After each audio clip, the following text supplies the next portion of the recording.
1947 میں آج کی رات 27 کو پاکستان بنا تھا۔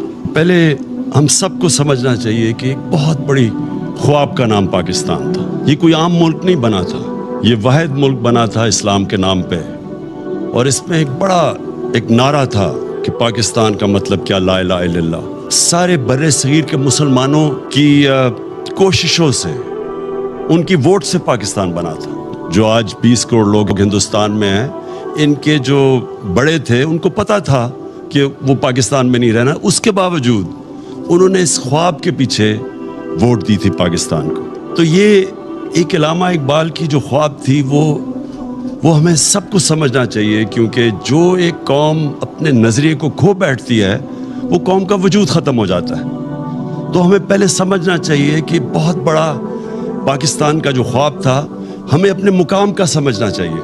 تو آج اس عبادت کی رات میں سب سے آپ سے چاہوں گا کہ آپ دعا کریں پاکستان کے لیے، کہ ہم اس خواب کی طرف جائیں جو بدقسمتی سے ابھی تک ہم نہیں جا سکے۔ یاد رکھیں، ہمارا جو قرارداد مقاصد تھا اس میں واضح تھا کہ پاکستان نے ایک اسلامی فلاحی ریاست بننا تھا، اور وہ مدینہ کی ریاست کے اصولوں کے اوپر کھڑا ہونا تھا۔ وہ جو تھی مدینہ کی ریاست، وہ ایک نبی صلی اللہ علیہ وسلم کی سنت تھی کہ اللہ نے ہمیں حکم دیا تھا کہ ان کے قدموں پہ، ان کے شریعہ پہ، ان کے راستے پہ چلو۔ تو مدینہ کی ریاست ان کی سنت تھی، اور وہ کیوں اللہ نے ہمیں حکم دیا تھا؟ کیونکہ وہ ریاست نے بنیاد رکھی تھی دنیا کی سب سے عظیم سویلائزیشن۔ مسلمان نے کئی 100 سال دنیا کی امامت کی، ہر طرح سائنسدان بھی ٹاپ مسلمان تھے، ہر کلچر میں، تہذیب میں سب سے آگے تھے۔ تو اس کی بنیاد رکھی گئی تھی مدینہ میں۔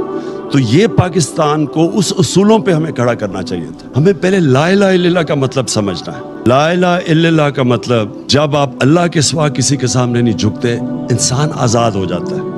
اور جو ہماری یہ زنجیریں جو ہمیں زمین پہ رکھتی ہیں، یہ جب تک لا الہ الا اللہ کا مطلب ہم نہیں سمجھتے، وہ زنجیریں ٹوٹتی نہیں ہیں۔ تو ایک انسان اپنے پورے مقام پہ نہیں پہنچ سکتا۔ سب سے بڑی زنجیر ہے خوف کی زنجیر، موت کا ڈر کہ جی مجھے کوئی ذلیل کر دے گا۔ اللہ نے اپنے ہاتھ میں ذلت رکھی ہوئی ہے۔ رزق کا ڈر کہ میری روزگار نہ چلا جائے۔ یہ سارے وہ خوف ہیں جو انسان کی پرواز روکتے ہیں اوپر۔ تو جو چیز انسان کو روکتا ہے اپنے مقام پہ پہنچنے کے لیے، وہ لا الہ الا اللہ ایک ایسا چیز ہے جو سب کچھ توڑ دیتا ہے، وہ زنجیریں توڑ دیتا ہے۔ وہ جو ہم نے بننا تھا، اس راستے پہ ہم پھر واپس جائیں۔ جو ہم بدقسمتی سے اپنا راستہ کھو بیٹھے، اور ہم اپنے وہ جو پوٹینشل اللہ نے جو ہمیں طاقت دی ہوئی ہے، جب اس نے کہا میں تمہیں اشرف المخلوقات بنایا ہے، سب سے عظیم مخلوق، انسان فرشتوں سے بھی اوپر چلا جاتا ہے لیکن گرتا ہے تو جانوروں سے بھی نیچے چلا جاتا ہے۔ تو ہم کچھ بھی بن سکتے ہیں، ہم زمین پہ چونٹیوں کی طرح بھی جا سکتے ہیں، اور ہم پھر فرشتوں سے بھی اوپر جا سکتے ہیں۔ یہ ہمارے اوپر ہے، اور یہ تب ہم سمجھیں گے کہ ہم کتنا اوپر جا سکتے ہیں جب ہم لا الہ الا اللہ کا مطلب سمجھ جائیں اور وہ ہمارے دلوں میں آ جائے۔